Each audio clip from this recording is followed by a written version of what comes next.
Alright, everybody hear me okay through the headsets?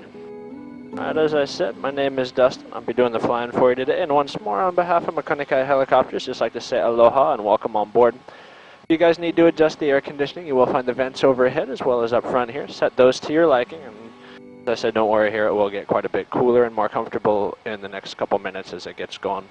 Also, if anybody has any questions on the safety video that you watch, this would be the time to let me know. Alright, good. Just take a moment, then look to your left, look to your right, and locate the door handle you'll find nearest you.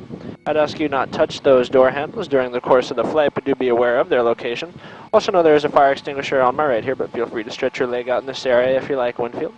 Also know we do have a first aid kit on board under the back seat, and there are Aloha bags here on the left side of the console, as well as on the seat backs. Also need to warn you that today's flight will be filmed with cameras outside the helicopter, as well as this one here in the cabin, so do be on your best behavior, as you'll see yourselves on screen right up front here. Everybody give a smile and a shaka for the camera. And we'll be getting out of here in just a minute once I can get our final departure clearance from the Honolulu Tower. Now there will be times during the flight when you're going to see my mouth moving, but you won't hear me. Don't worry, it's not a broken headset, it just means I'm talking to the tower, which you will not hear. Now it's going to be one of those instances. I'm going to take a few minutes, work out our clearance, and then we'll be on our way.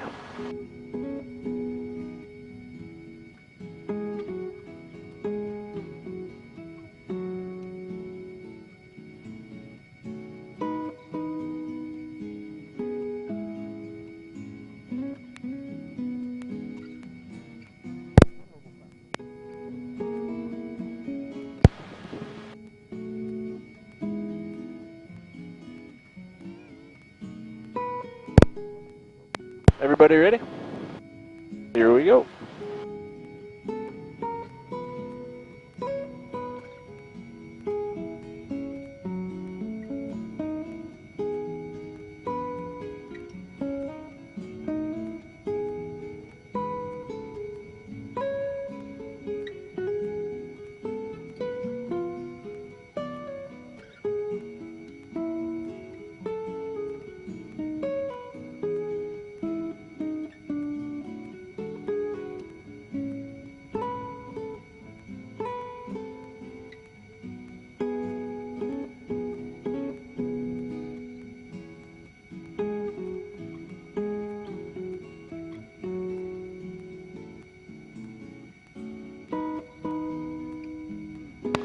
Alrighty, we're on our way.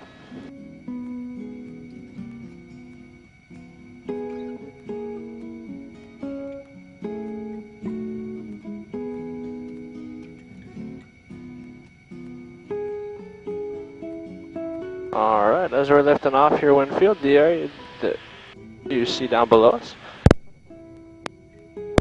is the Ke'ihi Lagoon. This is a popular spot here along the island for people that like to wakeboard, water ski, jet ski, taking all sorts of aquatic activities like that. Can also be a popular hangout for hammerhead sharks at times, which you can imagine makes the water skiing down here a little bit more of an extreme endeavor than you may usually think of it as. At the very least, it should give you good motivation not to fall, alright?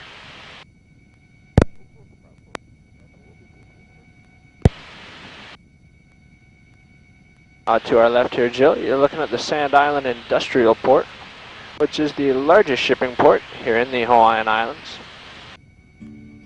70 to 80% of all the goods imported to the state come in on large cargo ships here, which are unloaded by the cranes that you see.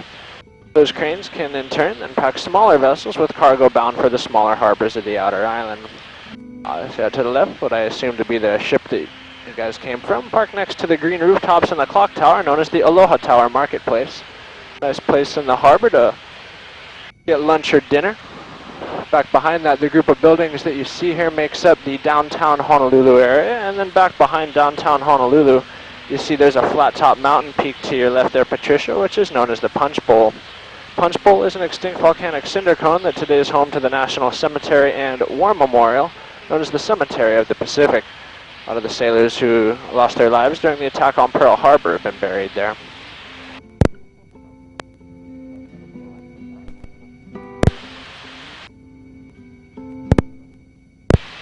Down to the left, you see here Ruth, the small commercial harbor known as Kewalo Basin. Nice place to get deep sea fishing trips, scuba dive charter boats, and the like. Out ahead of us, Sandy, you see the Ala Moana Beach Park, popular spot for the locals and visitors alike to enjoy the sun, sand, and surf here along the island's south shore. Behind the beach park is the largest shopping center in the Hawaiian Islands, known as the Ala Moana Shopping Center. Up in front of us here, Richard, you see the Alawai Harbor where Gilligan and the gang set sail on their ill-fated 3-hour tour. And beyond that, out ahead of us off to the right, one of the most famous stretches of coast you'll find anywhere in the world, Waikiki Beach. Waikiki Beach today home to 91 hotels and beachfront resorts. The popular Hilton Hawaiian Village Hotel off to our left side here, Jill, easily recognized by the rainbow mosaic running up the side of the building known as the Rainbow Tower. Two of the most popular hotels here along Waikiki Beach today remain the original two that were built here a century ago. You're going to see the bright pink building coming up down to the left, known as the Royal Hawaiian Hotel, which was built in the mid-1920s on the site of the ancient royal homestead. It's been nicknamed the Pink Palace. 4 hotels down from there, you see the white colonial-style building with the large banyan tree in the beachfront courtyard roof, which is the Moana Surfrider Hotel. It was the very first hotel ever built here in Waikiki, all the way back in 1901. And imagine the stretch of coastline with just those 2 buildings, quite a bit different than the skyline that you see today. Out to the right here, Winfield, beautiful view of Diamond Head, and at the base of Diamond Head, the large green clearing known as Kapiolani Park, which was all land donated to the Hawaiian people by Queen Kapiolani. Today home to the popular concert venue known as the Waikiki Shell. Diamond Head itself, to our right, one of the most famous landmarks in the Hawaiian Islands. Probably seen it in the background of numerous posters and postcards of Waikiki Beach, but on our flight today you get a unique perspective actually looking down into Diamond Head Crater from up above. Today the crater is controlled by the United States military, but they do allow civilians to park there for a fee of $5. Once you've parked, you can hike the switchback trail that runs up the inner west rim of the crater, where you get a view from Diamond Head's high point, actually quite similar to this one. Really the big difference just the amount of exercise that it takes to get the view. If you decide to take that hike, plenty of water and sunscreen as it does get hot. There's not a lot of shade offered along the trail. Beautiful view out to the right of the Diamond Head Crater. Out in front of us, you see here, Sandy, the community known as Kahala. Multi-million-dollar estates along the shoreline here have earned the area the nickname the Gold Coast of Oahu. Here on the Gold Coast, you see the golf course coming up out to your left, known as the Waialae Country Club. It's where the PGA Tour plays an event known as the Sony Open. This is one of the most expensive and exclusive golf courses here in the Hawaiian Islands. The white high-rise you see there, Jill, that's right next to the golf course is known as the Kahala Hotel. It's one of several locations on the island that you can actually swim with dolphins in captivity. And if you look carefully, sometimes you can see those dolphins swimming in the lagoon beneath the hotel if the lighting is just right as we pass overhead. To the left, Kahala Hotel, Waialae Country Club. Let's see ahead and to our left, all these valleys and ridge tops that have been packed full of homes. You can see the developers here not wasting any of the space along the stretch of southeast Oahu. The valley up to our left here is known as Aina Haina, and on either side you have the ridgetop communities of Kalani'iki and Hawaiiloa Ridge. Out in front of us, you see, Richard, the first planned community ever built here on the island known as Hawaii Kai. All the waterways that you see there were actually man-made. One time the area was all fish ponds and marshlands that were dredged to create these man-made keys. The developers here are hoping to recreate a small version of Miami. Whether or not it looks like Miami, I can't tell you because I've never been to Florida, but it is a nice part of the island. My wife and I used to go to church down in this area, so we did spend some time in Hawaii Kai. Off to the right, to the south of Hawaii Kai Winfield, you see the point sticking out, known as Coco Head. A little further to the east, the peak rising in front of us, known as Coco Crater. These are both extinct volcanic formations here on the island, and if you look carefully, you'll actually see there's a trail cut in a straight line running up Coco Crater's western slope. It's actually a series of old railroad ties, as at one time there was a cable car that would transport military personnel to an installation that once sat atop the summit. Today it's a makeshift staircase that hikers can use to reach the peak of what's actually the youngest of all the extinct volcanoes here on Oahu. Now between Coco Head and Coco Crater, you'll see coming into view to the right, Richard, what's known as Coco Crater, which itself is also another volcanic formation. actually the crater of an extinct volcano that partially collapsed and was then flooded by the Pacific. Today, that crater, known as Hanama Bay, has been made a natural marine sanctuary, which means no one can go fishing within the bay that you now see coming into view ahead and to our right. It's led to an abundant marine population that's turned the bay into one of the premier snorkeling destinations in the state. Great place for you to visit anytime you're on the island with us, except for Tuesday, which is the one day they shut the park down to give the fish a day off, so keep that in mind as you make plans.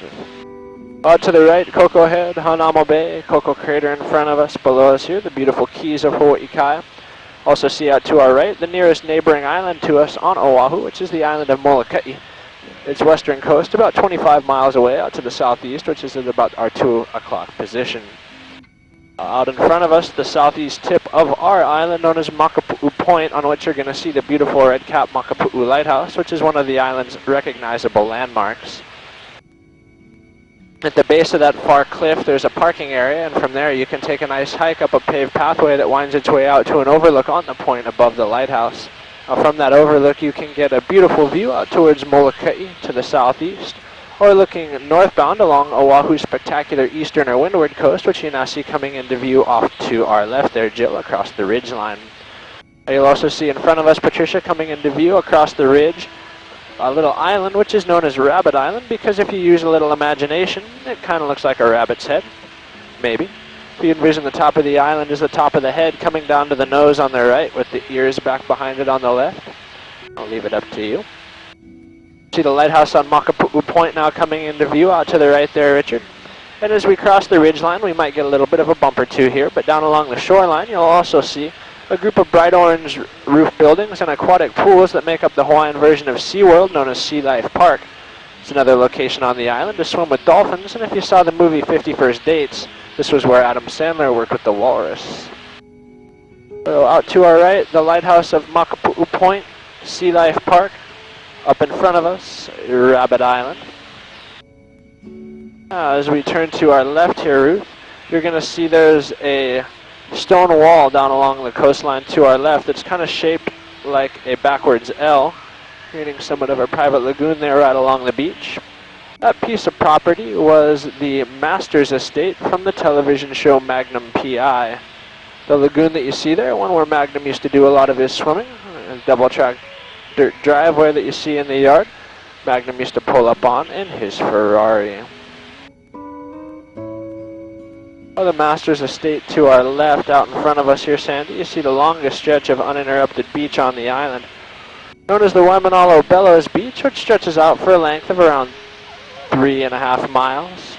Community here in this area, also known as Waimanalo, one of the most localized communities on the island. Home property here is supposed to be a minimum of 50% Hawaiian by bloodline. Also home to many of the island's paniolo, which is just the Hawaiian word for cowboy. My wife grew up riding a lot of horses, being interested in the rodeo and all that sort of fun stuff. So when the professional bull riding tour made its way out here a couple of years back, we got tickets and went and checked it out, and a lot of those bulls came from ranches here in the Waimanalo area. Out to our right, you see the remains of the Bellows Air Force Base there, Winfield, which was bombed by Japan during the attack on Pearl Harbor the morning of December 7, 1941. First wave of Japanese aircraft that attacked the island would cross the North Shore and bomb the Wheeler Airfield. Second wave would come in from the east here and bomb Bellows. The morning after the attack, a Japanese mini-submarine would run aground on the reef off of Bellows Beach, occupants becoming the first prisoner of war taken by the United States during World War II. So to the right, the beautiful Mokulua Islands off of Lanikai Beach, the community of Kailua heading to our right. To the left, the spectacular ridgeline of the Ko'olau mountain range.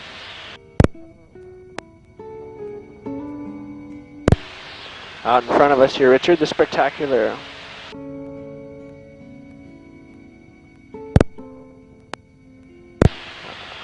three-pronged mountain peak that you see here, known as Olamana. Can actually get to all three of these peaks on foot, but you'll see as we pass overhead, the Razorback Ridge line along Olamana's summit requires hikers have exceptionally sure footing and no fear of heights whatsoever. It's definitely one of the more dangerous hikes here on the island. Out in the distance in front of us, beautiful view across the Olamana summit to the Kaneohe Bay.